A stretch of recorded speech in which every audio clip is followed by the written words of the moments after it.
welcome to part 3 of episode 2, which is really becoming my motherhood story.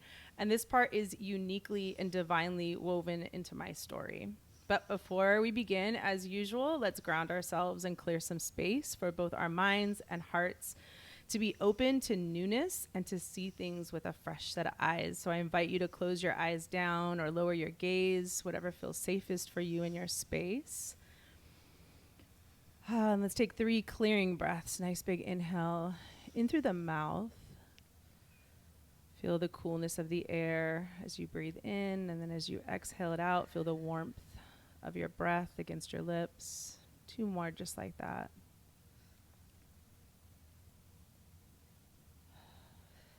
One more final breath here in this space. And then close the mouth and inhale and exhale through your nose. And notice where in your body the invitation to that breath is settling, maybe in the chest or the belly.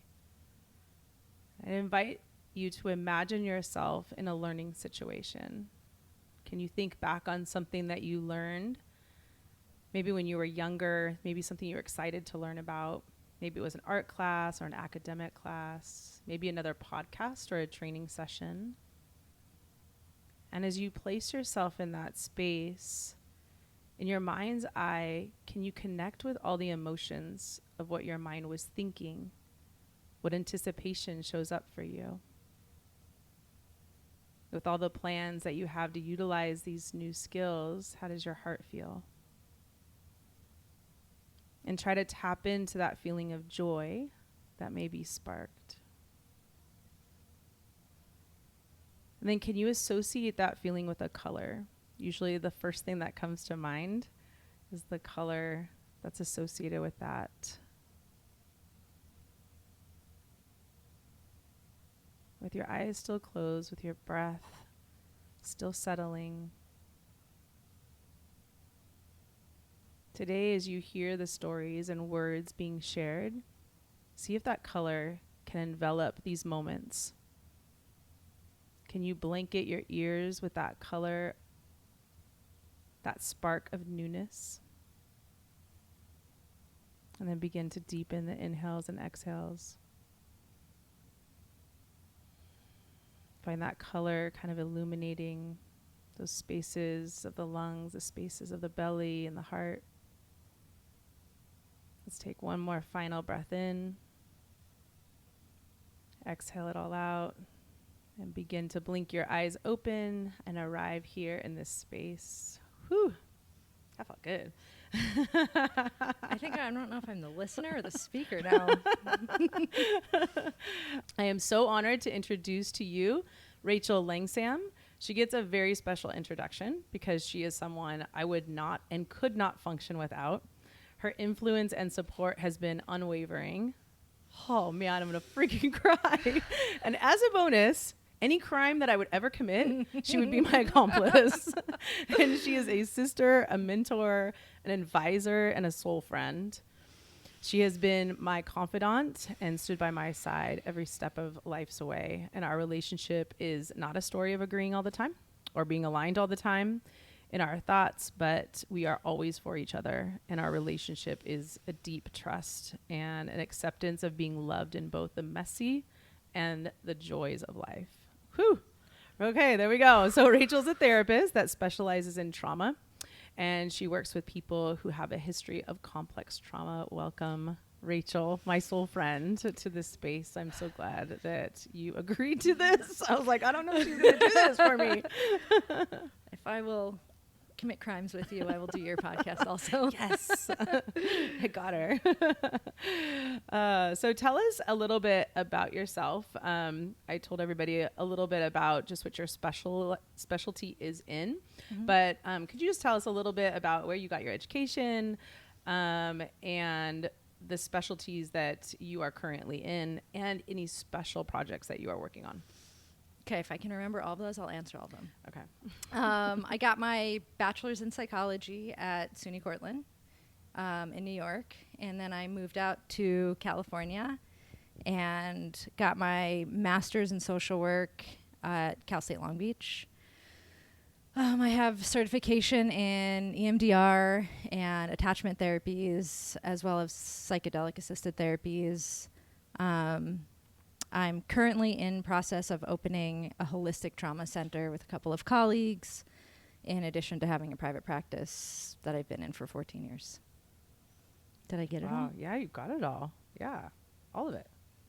And what is like, tell us a little bit about your journey to therapy and, you know, when did you discover that you wanted to be a therapist? I don't think I ever didn't want to be a therapist.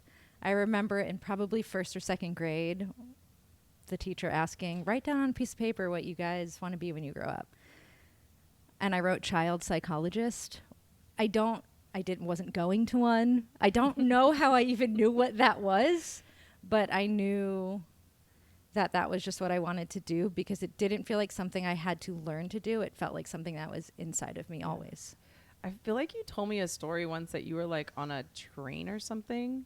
Did you tell me that story? You were like on a train or a bus or something and some lady sat down by you and like was like telling you things about her or something like that. I mean, that's probably a regular thing. I've never gone anywhere and someone didn't do that.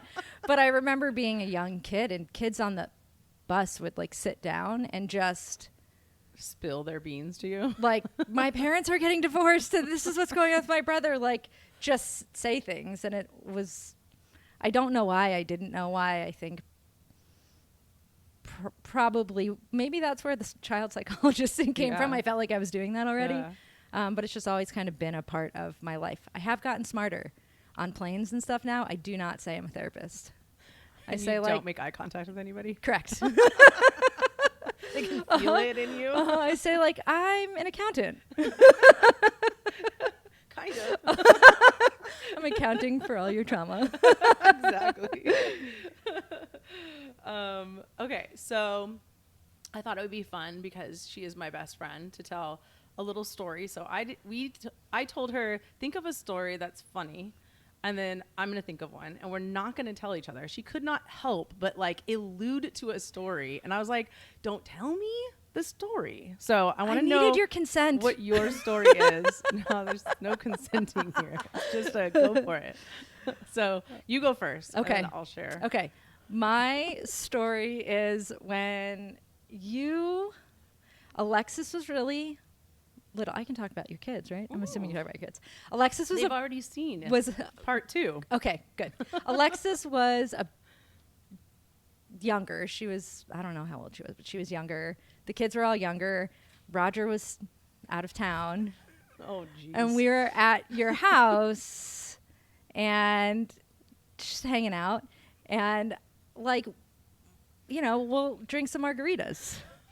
And because it was the pre-mixed one, told you I should have asked you first. It was a pre-mixed one, so there was some false safety that there's not that much alcohol in it. And it tastes like juice. It tasted like juice, and the whole bottle was gone. It's Costco. So it's very large. It was a large bottle that was then empty. And I remember you feeling so sick and being like, okay, I have to get it together, and she's gonna be okay. And taking the like monitor from the house and walking around the street outside so you could get cool air and not throw up everywhere and try to sober you up because you were the only parent home. Yeah. Yeah, great parent. That was a really great like parenting. I should have gotten an award for that night. That was great. Yeah, and if there's a parent listening that hasn't done that, I don't believe them. That is actually really true. That is really true. Yeah. All right, so mine is similar. I don't know if alcohol was involved. It might have been, but my cousin was over, and we had like, especially like at one part of our relationship, we kind of went through all the stages of like growing up together, in a couple of years, because it was like we missed all of that. Like we weren't like sisters. We didn't.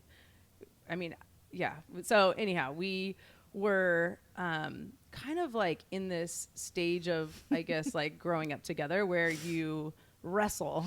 And I always thought I was stronger than you, but knew that I wasn't.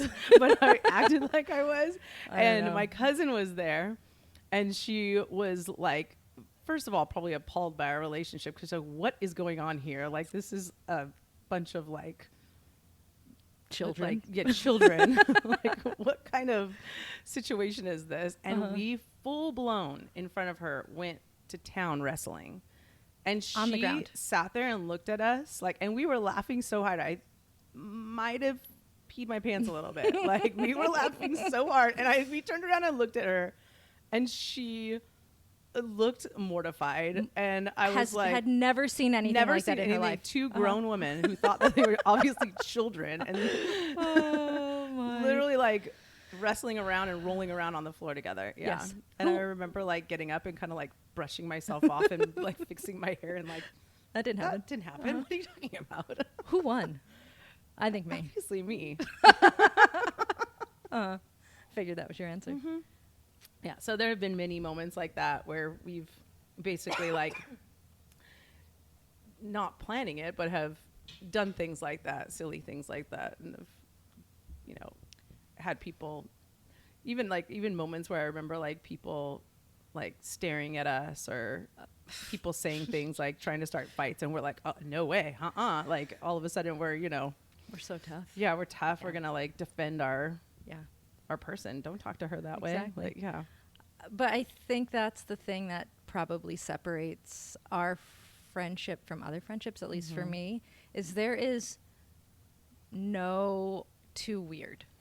Like, you see all the sides. I think I see all of your sides. All of our weird self is out there, and it's not even seen as weird. Yeah. It's almost like, no, that's normal. Yeah. And I think that is what makes our friendship kind of like irreplaceable. Yeah, There isn't for any sure. other amount of good friendship that I could ever have that would No. could ever take that place. No. Yeah. Like I'll be all the weird in front of you, and I'm not usually like that. I'm very, No. And there's zero shame. yeah. Like, No. it's like weird with no shame. No. I don't even care what I look like. Like, I remember I Yeah. used to like when getting tired, like if I get tired, you were like, why do you do that to your hair? And I was like, I do? You're like, look at your hair. And I was like, Oh, so oh my many gosh, memories nobody's are coming ever back. said that to me. And it's true. Like, Mhm. I like play with my hair and do these funky things. Yeah. And Remember when we teased it out to like yes, this big? Because you just played yeah. with it? Yeah. Yeah, see, we can do things like that. All right. Before we get into like other serious things, tell me like some misconceptions of therapists. Like, I know that a lot of my friends and a lot of my family are like, oh, Rachel's going to be there. She's going to know everything about me. Like, she's going to ask me Yes, things. that we're I have- always yes, psychoanalyzing. yes, Yeah. Yeah. So tell me like maybe like 2 or 3 Okay. misconceptions. So one is that we're always psychoanalyzing. It's not true, and it's not true, because there's just certain things, I think, when you're good at being a therapist, that you see dynamics. The thing that is different is like when we don't have that hat on, we're not like, we just know that it's there, but we don't really care. We're not, our job isn't to do anything about it. So like, you don't have to worry. It's sort of like being around someone who's in fashion design, and it's like, I know you know that my outfit is not like the thing you would do, but you just don't care because I'm not your client or whatever it Right, is. So it's kind of right. like that. The other is it's these two opposing thoughts. Either that therapists are the most screwed up, or they have all of their stuff together. And I think what I would say to that is therapists are not more messed up than other people. We are just in the business of therapy. So there's more of a feeling of, well, how can you do that if you don't have it all together? right. And then this idea of you have everything together because a relationship is essentially one-sided. Your client is supposed to think that. Yeah. So You mean there's you're not a no winning. superhero? You are real? You are human? I mean, as close to superhero as you could get with a beating heart, you know? Humble too. That's nice. All right. Yeah, that's always great to know, because we do think, I think people think that therapists have it together, or they're a hot mess, and it's like, yeah, they're human. They're supposed to, just like you. Right. Like, I wouldn't want somebody or to go see somebody who has it all together. Exactly. A lot of the work that I do, it's not, I mean, I'm always having to, good therapists are always keeping themselves in check. They're going, this is similar to my own story. How do I make sure that none of my stuff is coming in here? And there's a part of being able to enter into someone's story that when you've had experiences, it helps so much to be able to be in there with them without bringing your stuff in. Yeah. And it's a balance, and that is kind of what separates a therapist who really kind of knows what they're doing and how to take care of their clients and someone who doesn't. Oh, that's all right. So as we segue into what we have talked about, which we think is will be most helpful for people who have adopted, or even people who are dealing with loss, with abandonment issues, which that spans the age. It doesn't mean just kids. This is Absolutely. young adults, older, even into the older years. Let's kind of get our way into that topic. So what are some of like the key components that you have experienced with adoption or loss or abandonment that people need to know, and what spaces can they really lean into? Like, how can I learn to repair this, and what are my first steps to that? Even that's a big ass question. That's like a question that we could be here for a really long time, because there's so many layers to that. I'll kind of give you my initial thoughts, even just as you were asking the question, and you were saying, this isn't just children, this spans the ages. I think what the first thing that just popped into my mind was the abandonment and loss that you experience, let's say as a child. Even if you grow, you do grow chronologically, you get older. You could be 35 years old, and that loss and that abandonment has stayed the same age. It's state dependent. So that loss is still a 2-year-old or a 7-year-old or a 12-year-old or whatever age that is. So you're in an adult body experiencing that same thing that is stuck in a child's state.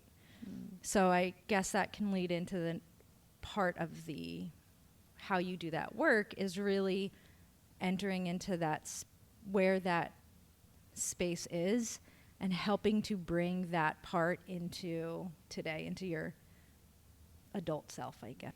So in like the adoptive world, like with adoptive individuals or even people who are experiencing loss, where would they even begin with that repair? Like, what is the trigger? It's kind of like, oh, I really need, like, what questions could you ask yourself and be able to examine yourself to know I'm really maybe dealing with some deficiencies here and I need to deal with some of these issues of repair?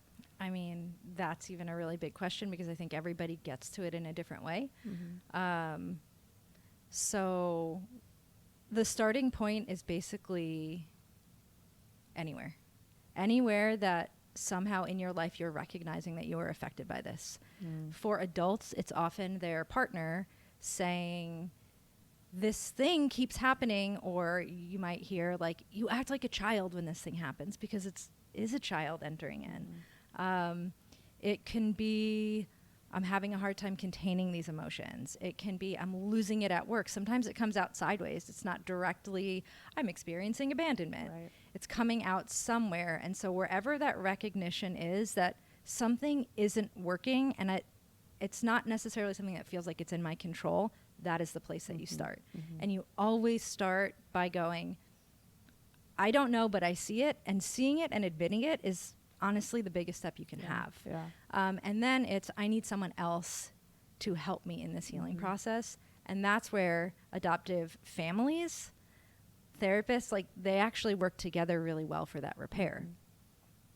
So now that's kind of like for adults or older people who can kind of acknowledge that. If you're an adopted parent, or even a parent who maybe you're in a mixed family, that those things are also true for mixed families where Absolutely. where they've experienced the loss of their parents being together, or a loss of a parent through death.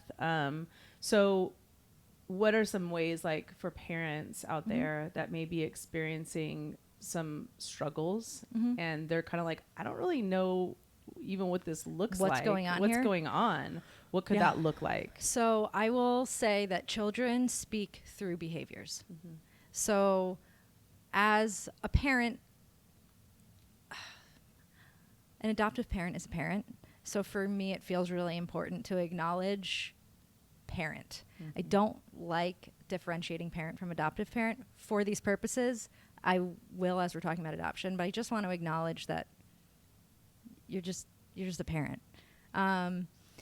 So your kids are speaking through behaviors. And so when you're seeing things like we're having a massive meltdown over not being able to eat lollipops for dinner, this doesn't match. Anytime you have that sense of this doesn't match, there's something bigger going on. Yeah. Your child is protecting themselves from something. They don't know. They don't have the words for it. They don't have the cognitive ability to connect.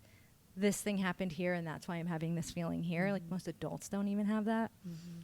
So when you're seeing behaviors that don't match, that's the first thing that should go on in your mind is this isn't about this.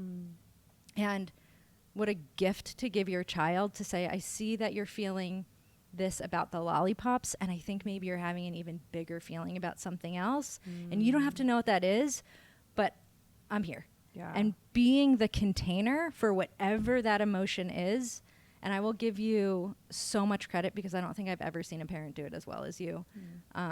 If it's okay to mention a little bit about I want to respect your kids' privacies. No. But they've been on this episode before this. Perfect. So with Christopher in particular, he was speaking really loudly to his pain.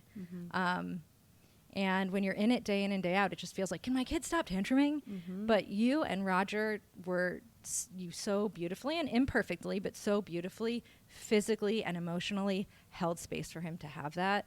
And that holding of space is exactly what parents supposed to be. And that is what moves healing forward is I can be as big, as sad, as hurt as I need to be. And it's safe because there are these containers around me that can hold this. Yeah. And I think it's so important for kids, if any, doesn't matter, adopted, not adopted, dealing with different levels of trauma, to understand that there's multiple feelings that can be had at one time. Oh gosh. And it's like, there's not space in your mind and your heart for one, but you can be angry and you can be even happy at the same time. Absolutely. So it's like allowing that, I think, was even part of the growth for me. 'Cause we're always taught like, oh, you're angry. Oh, you're just angry. You don't have anything else. You're not, it's almost like you don't have that space to have multiple. And when I learned that and then gave that to my kids as a tool of being able to cope and being able to also be okay. Yeah. The same thing of loving two people at one time. You can love us and you can love your birth family. There is plenty of space in your heart for both. Yeah. Is freeing for them. And Absolutely. there is this, I don't have to choose. Because sometimes that could even be the underlying thing, is that there's like so much stress and anxiety about I can't love one more person than the other, and I can't have more than one feeling than the other. Yeah. And there's a loyalty. Kids are very black and white, right? They're very concrete. So if it's this, then it's not this. So if I love my family, I am not loving my birth family, and vice versa. So there's this constant internal struggle that they're dealing with. Like, when I just relax into my family, what does this mean about, where I came from before? And just really quick, this has been this beautiful thread that's kind of been woven between even some of the episodes so far, is that there's this space for gray. Like, and saying those things is the gray. And typically kids are so black and white, and even kids with trauma are very black and white. And to give them the gray is that's the freeing space. Absolutely. I think. And it's so easy to say these things and kind of be like, well, if you do this, then they'll be healed. That misconception can actually really hurt your children, because a lot of what you're doing is, I'm going to provide you with gray. I'm going to hold space. I'm going to give you words for what these feelings are. I'm going to tell you I don't think it's about this lollipop. And they might not get it for the next 20 years. But your job is to go, I am planting seeds. And if I don't plant these seeds, when they become an adult and they go to water, nothing is going to grow. Yeah. So your job is to plant the seeds and expect that nothing is going to change. And when it does, or if it does, great, celebrate, whatever. But it's not to make the behavior stop. And that's a very important, I think, qualifier probably, is if you're entering into addressing your child's loss and abandonment, with the intention to make the behavior stop, you're missing the whole point. Yeah. It is not about getting them to stop doing the thing. It is about you seeing the thing and holding space for the thing and knowing this thing might need to play out for the next 15 years. And your child is not misbehaving. Your child is hurt and they are protecting themselves. So when they scream for 4 hours, their shield is up and they're pushing you away and they're going, I don't feel safe. And if you come in here, you can hurt me. And how far can I push you before I can prove that you will leave?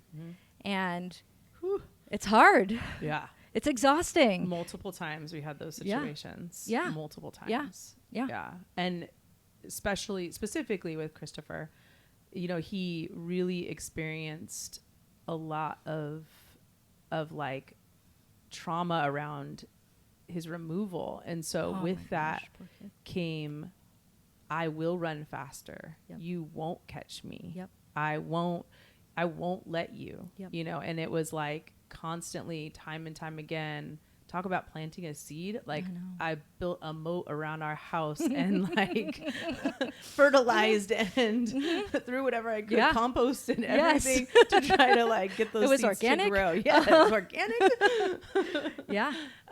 And I just kept chasing him because he was saying, chase me. I need you to catch me. I need you to know that like, or I need to know that I'm important enough to do that.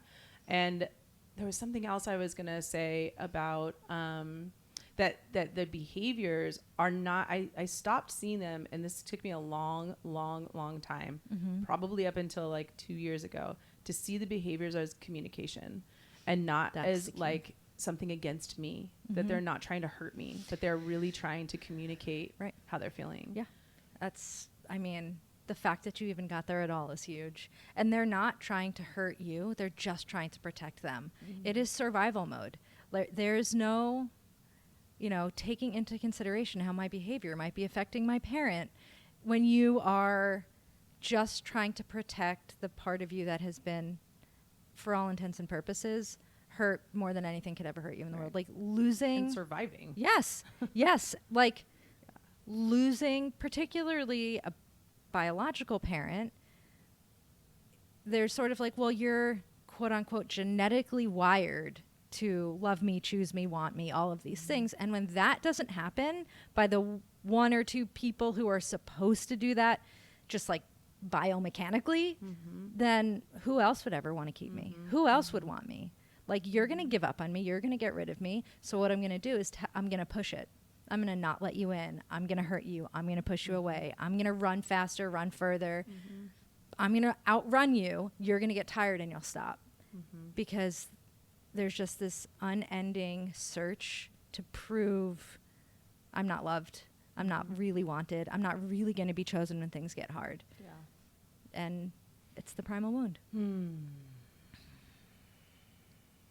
I just want to give Christopher a hug. I know.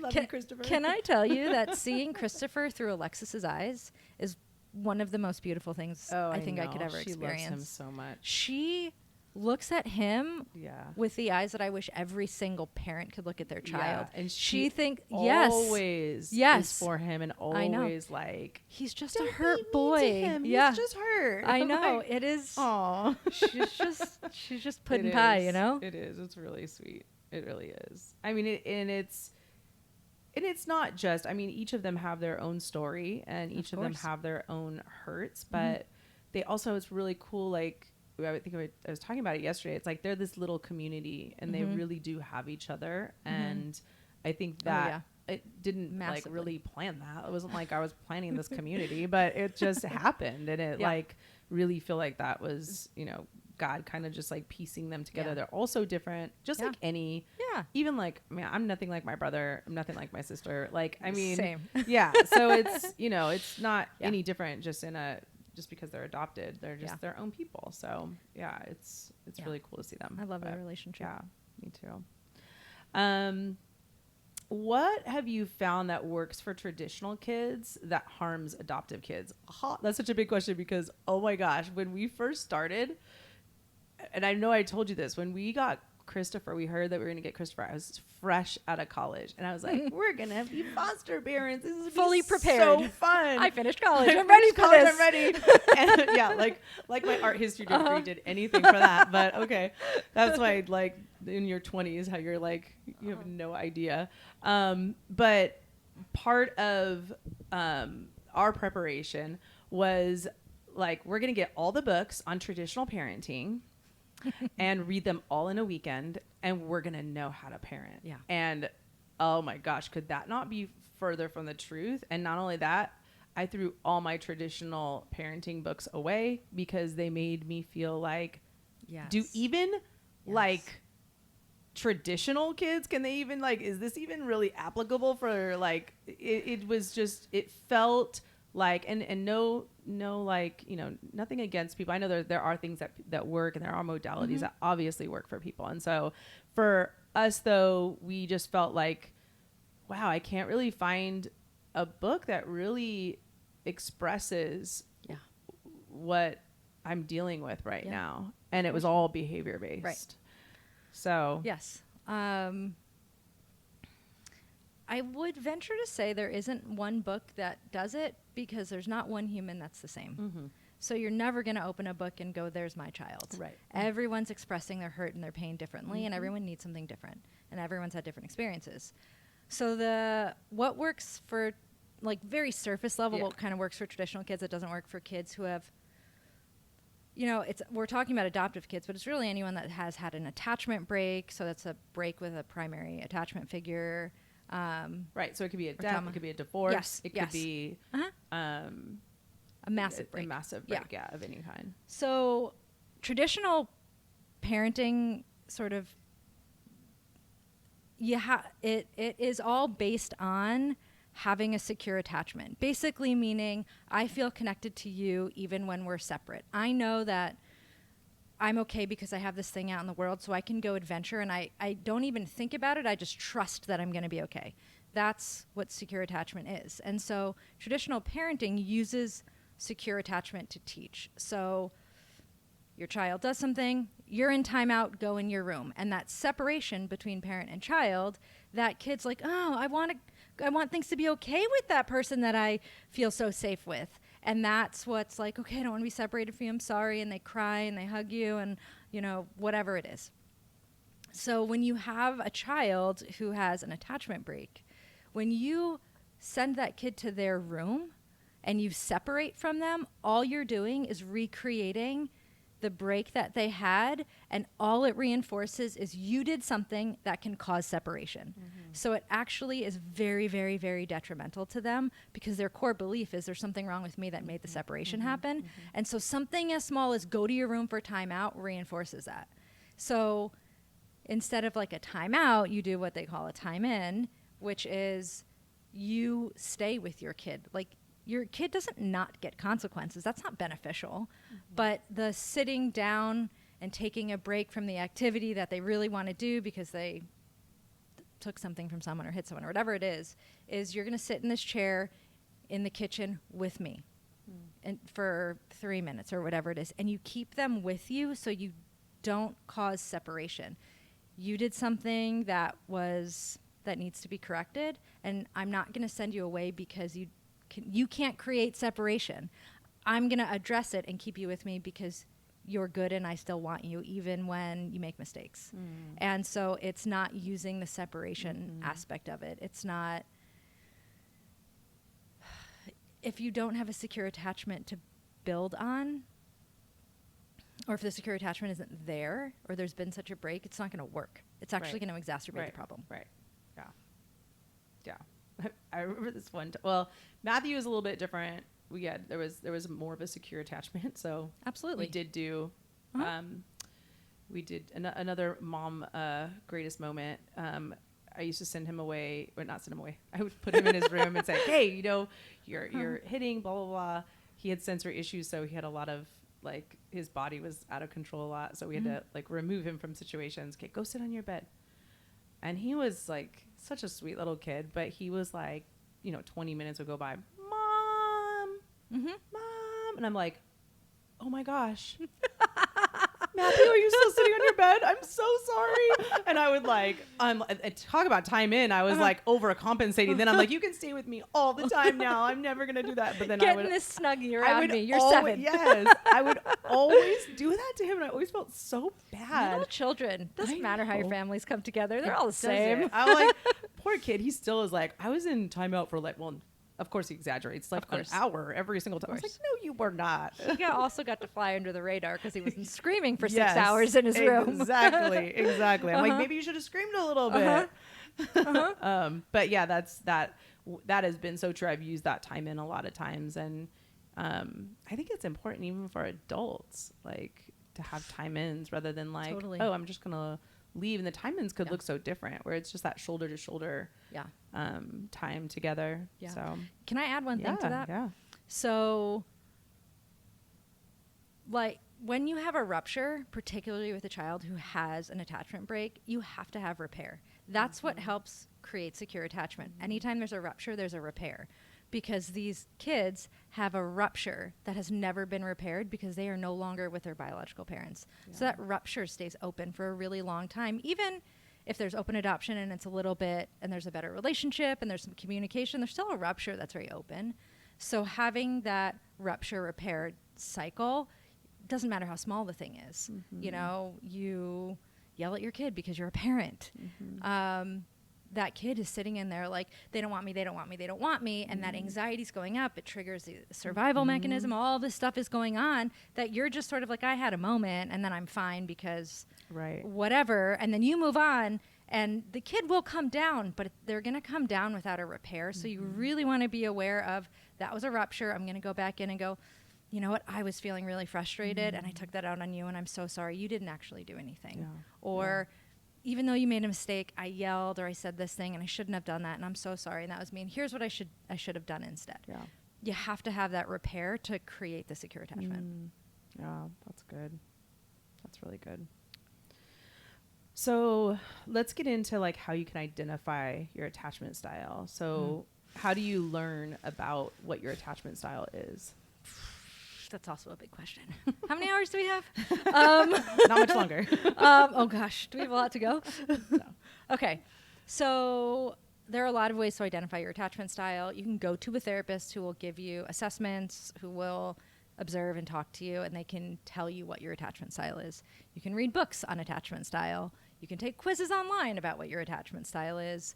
The most important thing you could do as a parent is first figure out your own attachment style and then figure out your child's. Because if you have, let's say, an anxious attachment style, you're kind of going to do this like, oh, I get really nervous and I either like have to go away or come close, and you do this sort of vacillating thing. And if you're doing that with your kid and you're projecting your own attachment style onto them, it's going to exacerbate whatever their not secure attachment style is. So self first, child second. Take care of yourself first before, so you can take care of others. Exactly. So if you're an adult, How We Love is a really good book.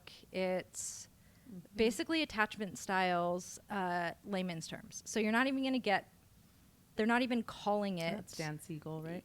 No, that is, thanks for putting me on the spot. Yurkovich is their last name. Yeah. Oh my gosh, it's a couple, and they wrote the book.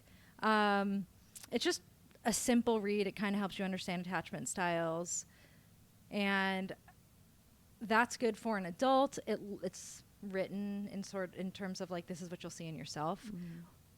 Attachment styles for children can look a little different because they don't relate in the same way that adults do.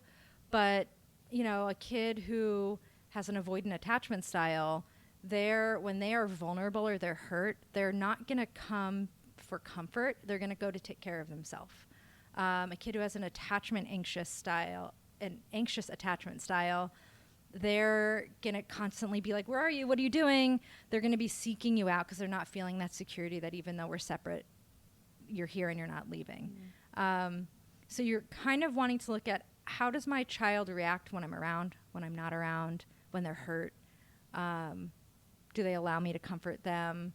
Do they make a lot of eye contact or not? Eye contact's really important. That's how you're going to start to recognize. And you're like, okay, my kid's avoidant.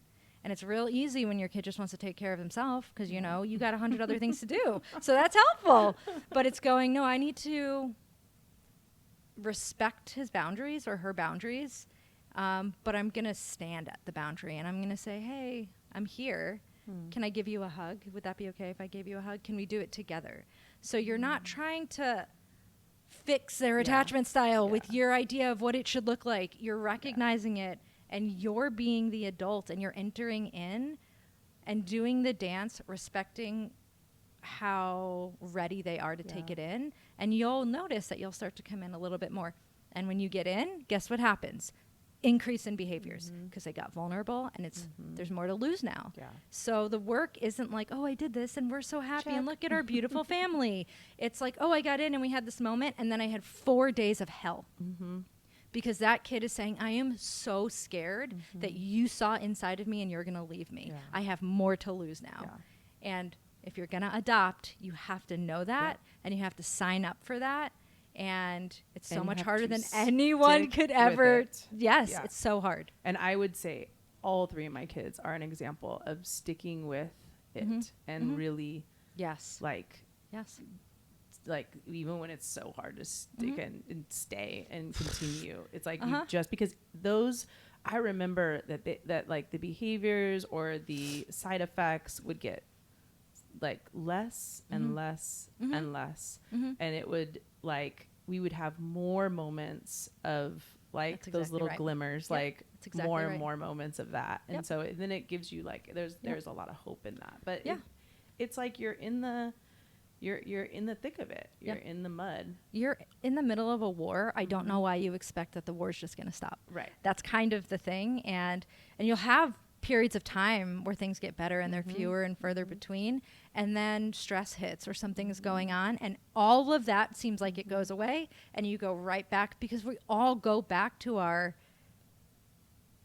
survival modes, what our survival mechanisms, whatever they are. Yeah. So these things don't disappear. They're constantly moving, but there is repair. Yeah, there is. There's light at the end of the tunnel. That's for sure. Absolutely. So because this is all of, well, not all of it, but a lot of it related to adoption. I know there are a lot of like current prospective adoptive parents out there or foster parents that are out there or people who are like, I want to adopt. What would you or how would you advise them? Okay. What would you tell them if they were sitting here? Am I allowed to curse? Yes. Work on your shit first. Like, honestly, it's really important to have some of your own stuff being worked on and acknowledged before you bring someone who has a lot of trauma into your home. That part.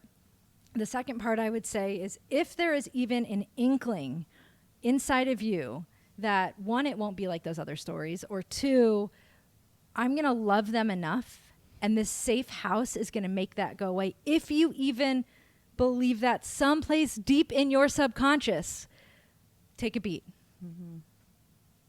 Because that's not what's going to happen. Love's not enough? It's not. Oh.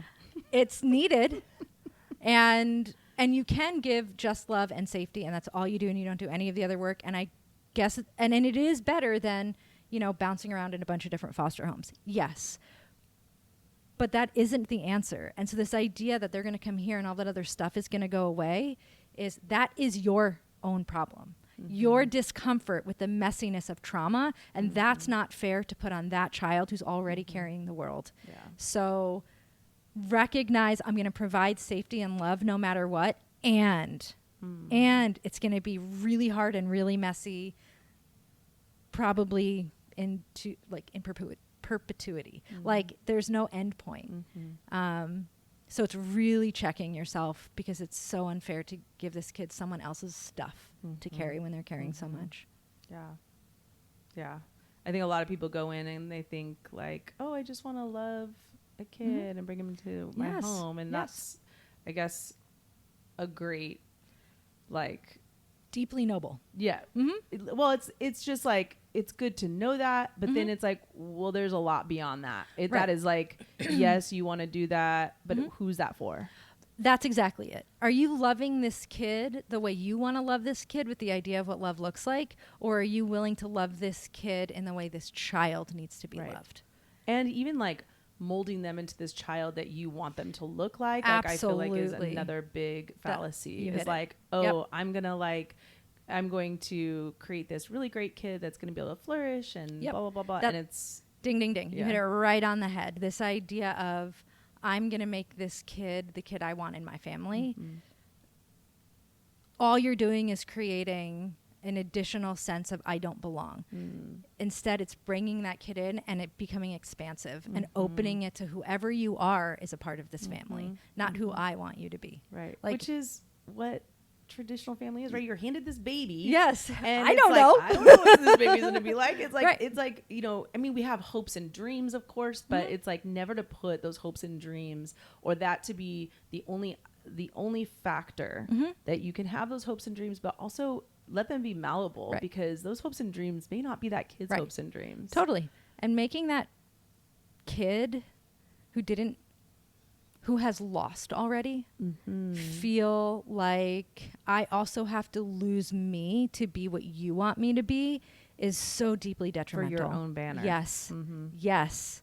It's don't bring in loss and create loss. Like hold up and honor and value whoever that person is that comes into your family. Yeah. Which is so hard. It's so hard. Good. Like even the picture of that is like, because I was that person. I would say you would probably tell me, don't do it. Take a now beat. Or then. Then. Yes. Because that's what I was. I was like, I had this, I like to call it like my magazine life, like what I want my family to look like. And it looks like this. Yeah, your dream board. And my dream board. But my dream board is a little bit more realistic now. Like I don't have your then dream board. My then dream board was like, those are like, that's not even what, now I would look back on that and say, that's not even what I'm so glad it didn't turn out that way. I didn't even want that. I didn't know that I didn't want that. But now seeing the beauty of just how this whole thing has kind of worked itself out has not been my plan, but has been really the beauty of transformation in my own kids' lives and seeing that come to fruition. So, so much goodness. There is. Well, I want to make sure before we end this that we talk about repair a little bit. Yeah. But you can go on. No, go. Okay. I'm just getting older now, and I have to be like, remind me to say this thing because I lose it. I used to remember things. I think you sort of asked about it, and I answered part of the question. And I talked about rupture and repair, but there is developmental repair that's really important. So when there's loss and abandonment, it doesn't end like when the loss is over and now you have a family. No, that child is protected in their own protective ways, and they're not taking in a lot of the stuff you're even giving them because they can't. And so as they're getting older, there's these gaps where the attachment breaks were, where they couldn't take in what they needed. Whatever is happening, there's all of these sort of holes. They're chronologically growing up. You can see them intellectually getting, school's getting better, whatever, but there's still these developmental spaces. And the repair at where the developmental break was is so important to have an integrated growth. So for some kids, it's the 5-year-old that you're going to give a bottle to, even though it feels so weird, but you're recreating the attachment style with them. You're holding them. You're allowing them to have baby time. You're going back and going, when you were 1.5 years, you were alone. You were living in motels. You were with one person who did this, and then all of a sudden you weren't anymore, and now there's a break. And so you're like, this feels weird, and here's this big child, but I'm going to give this kid a bottle, and I'm going to look in their eyes, and I'm going to kiss their face, and I'm going to say, I love my baby's nose so much, and it feels kind of weird, but you're not doing it for the 5-year-old, you're doing it for the 1.5-year-old. And that kid will always tell you when they're done, because they'll be like, I don't want to do that anymore. And then you're like, okay, that's repaired, and you move through that. And so there's like a neurological... You're rewiring their brain. Rewiring. That's exactly what's happening. So you have to get probably a really good therapist, and you have to get kind of skilled in seeing where the breaks are. You can do it through the reports you get or timelines you have or just things that you know that maybe happen around that time, and you try it. If it's needed, your kid will soak it in. If it's not needed, they'll reject it. And the nature of feeling safe over and over and over in all of those experiences creates repair. I mean, I wasn't in the foster system. I'm not adopted, but I am human, like we talked about in the beginning. And so I have my own stuff with my own developmental breaks or whatever you want to call them, traumas. And, you know, I've always known that that's repair. But I think for me, the thing that is the most priceless in my life is I got to experience what I teach through your family. So kind of being able to be sort of integrated into your family in this kind of sister way, but being around all these things, I felt these things that I didn't even know needed repair started repairing. And I almost watched myself go through like childhood, adolescence, launching. Like I was still working and being a therapist and doing all of these sort of cognitively adult things because lots of parts of me developed completely typically. But I also at the same time was experiencing these other things. And yeah, I remember one immense. Specific. The cookies? The cookies. My kids were like, what is wrong? Like, what is going on? Right? Yes. So that Christmas when we did cookies all together and you were like a kid almost, like you were so intense and you wanted to make it good, and it was kind of like, it was almost like this, look, see what I did kind of thing. I mean, even though you didn't do that, but it was like, how old is a kid that does that? Yeah. You know, there was a break there that was getting repaired in front of your eyes that I didn't even realize. Right. It wasn't planned. Right. Yeah. Right. It was. I can't, it's not even something I can put into words because it's such a felt sense of healing that I've had that I believe, and I know cellularly, I know that this works because I've experienced it. Yeah. And I'm not gonna cry, but like I could never repay you for that. Like, and I don't think you did it on purpose, but I think I was like, wow, this family. Like I was always kind of a little adult my whole life. I've just always been like, I want to be a child psychologist and pretty, you know, like smart. And I like let go of some of those parts, and I was able to just get these experiences. And there was so much repair that I don't even know how I could. So much so that Roger even called you his oldest daughter at one of his concerts, and everybody was like, very. Did you adopt again? I know. It was this like sister, child, aunt thing that created so much healing. Relationship is what heals, and that's the biggest thing that any adoptive parent could provide their child is relationship. All right. So with that, where can people connect with you? Where can they even look into your services? I know that you're in the middle of a passion project that is coming to fruition soon. So where can we find you? At rachellangsamtherapy.com. All of my contact information will be on there. And we're working on the website for the center, so I will connect it to all of that. Yes, and we will have that on our social media. Thank you so much. Thank you. I appreciate you. I love you so much. Oh my God. We're like twinsies. We are, basically. Everyone asks.